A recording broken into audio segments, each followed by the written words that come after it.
Nay, mag-face-to-face class na daw kami bukas. Ay, buti naman. Nabawasan yung mga tamad dito sa bahay. Kaso, Nay, buntis ako. Malapit na ang mga anak. Ha? Ano ba naman yan, anak? Buntis ka pala, di ko alam. Anong gagawin ko, Nay? Kaka-cellphone mo yan eh. O sige, kakusapin ko teacher mo. A few moments later. Pasok po kayo. Ma'am, makikiusap po sana kami. Nay, manahim ka dyan.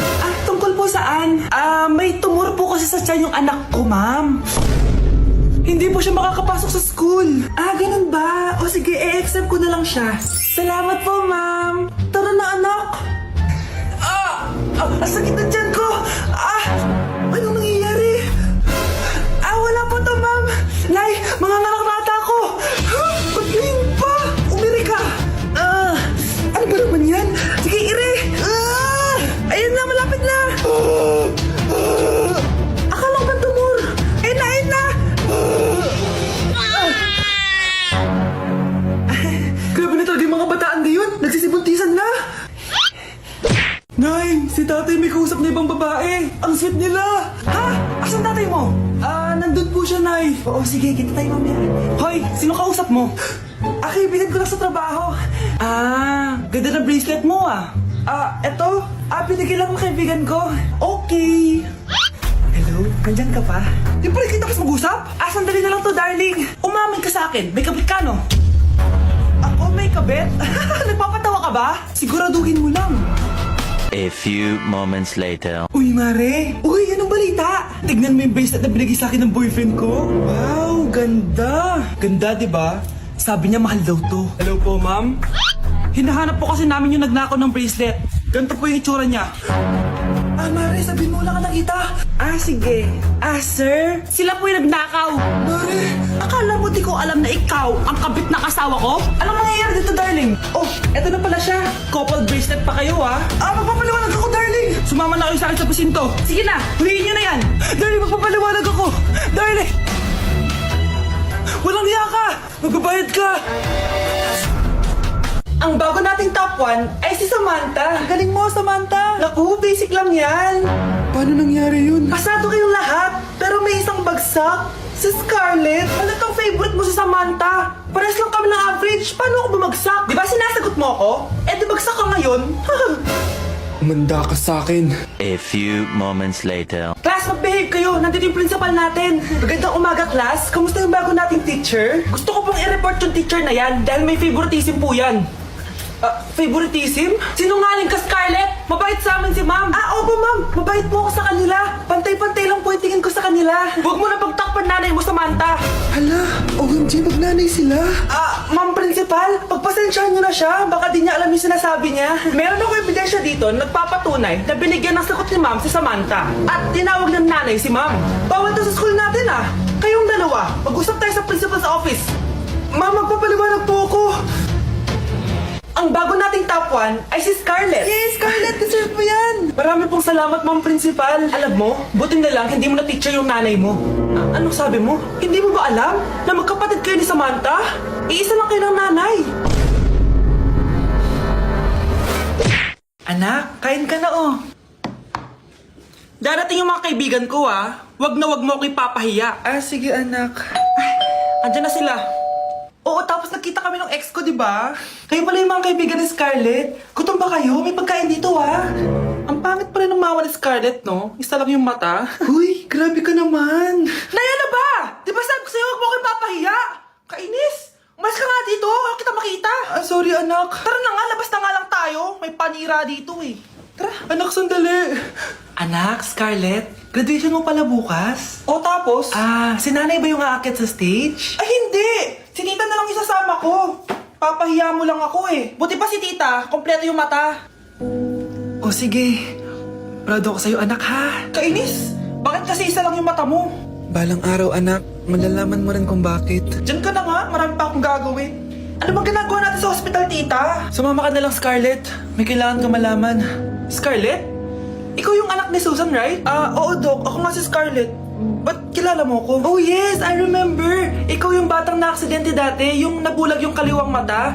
Buti na lang dinonate ng nanay mo yung kaliwang mata niya para sa'yo. Kaya pala isa lang yung mata ni nanay. Alam mo, sobrang mahal ka ng nanay mo. Huwag mo siyang papabayaan, ha? init. Nay, anong ginagawa mo dyan? Pinapainit ko lang to lutuan natin. Uso kasi to, anak. Uso, Nay? Bakit di na lang doon sa kusina? Sa sobrang init ng Pilipinas ngayon, ayan, pwede ka na magluto. Di ba? Tipid sa gas. Grabe. Ang talino mo, Nay. Makakatipid na ako neto. Anak, check mo nga dyan yung sinain ko. Okay na po to, Nay.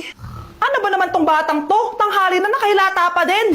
Kala mo siya nagbabayad ng kuryente. A few moments later. Ang init! Sinakpatay ng electric fan! Ang init na nga sa Pilipinas, tapos papatay pa electric fan eh. Tay, ano yan? Ice coffee? Mainit na kape to, anak. Mainit na kape? Ang init na nga sa Pilipinas eh. Ang perfect nga nito, anak eh. Kasi mainit tapos mainit, di ba? Negative times negative equals positive. Perfect nga, Tay. Enjoy. Hala! Late na ako! Ano to? Sinuspindi na ang face-to-face classes sa ilang paaralan sa bansa dahil sa sobrang init. Yes, makakatulog pa ako ulit. Ay, sa wakas, makakaligo na rin ako.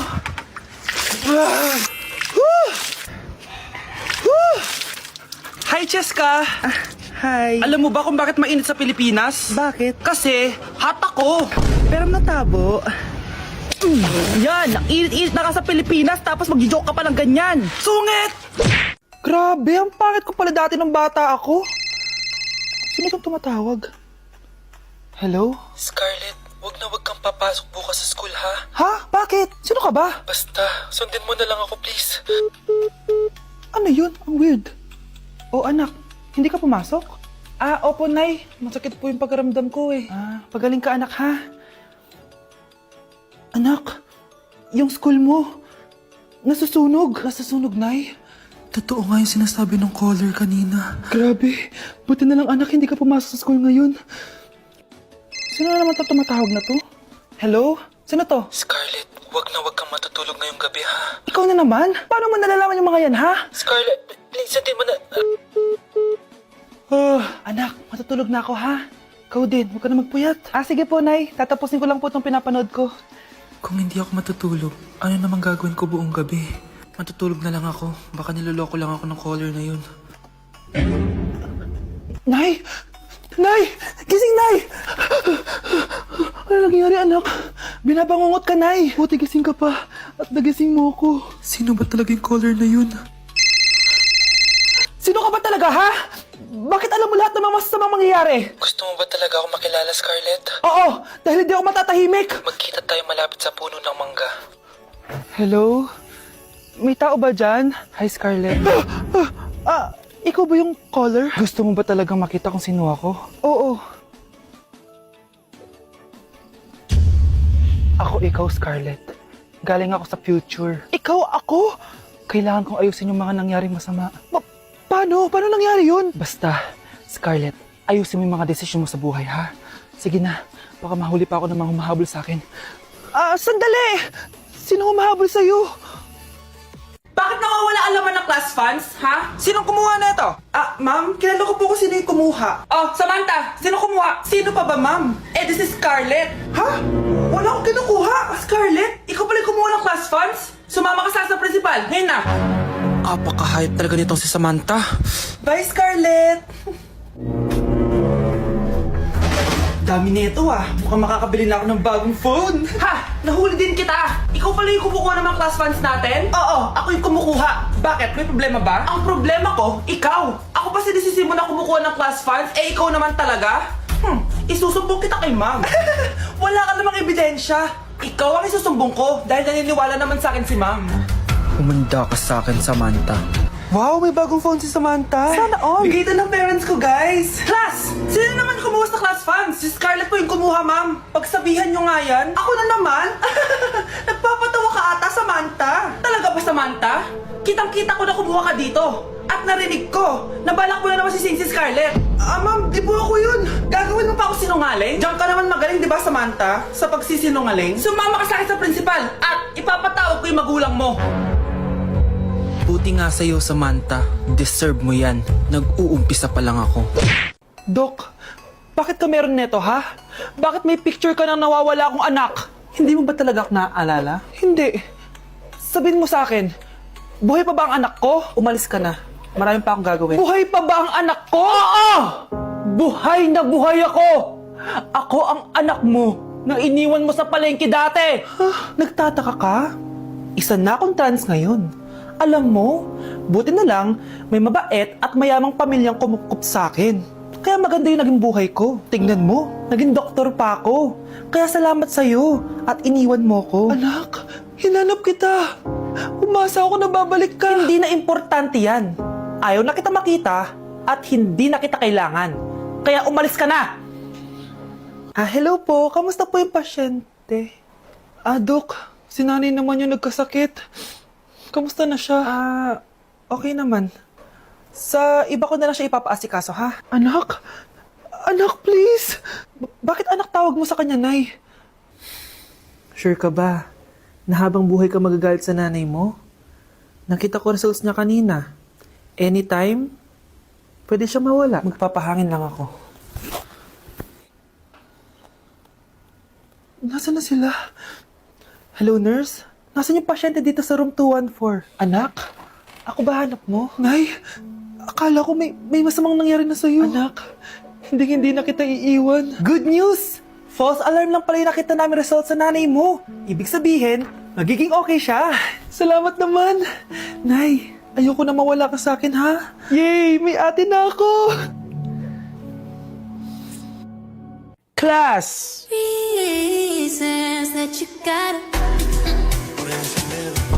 Pinakaniwala mo lang lahat. Or in fact, ako pa nga dapat yung magtanong sa'yo eh. Minahal mo ba talaga ako? Ang kapal ng mukha mo, minahal kita! Minahal kita ng sobra-sobra! You could take like going back to Honolulu just to get that Maui Wowie, that Maui. Sa tukugera sa bakub.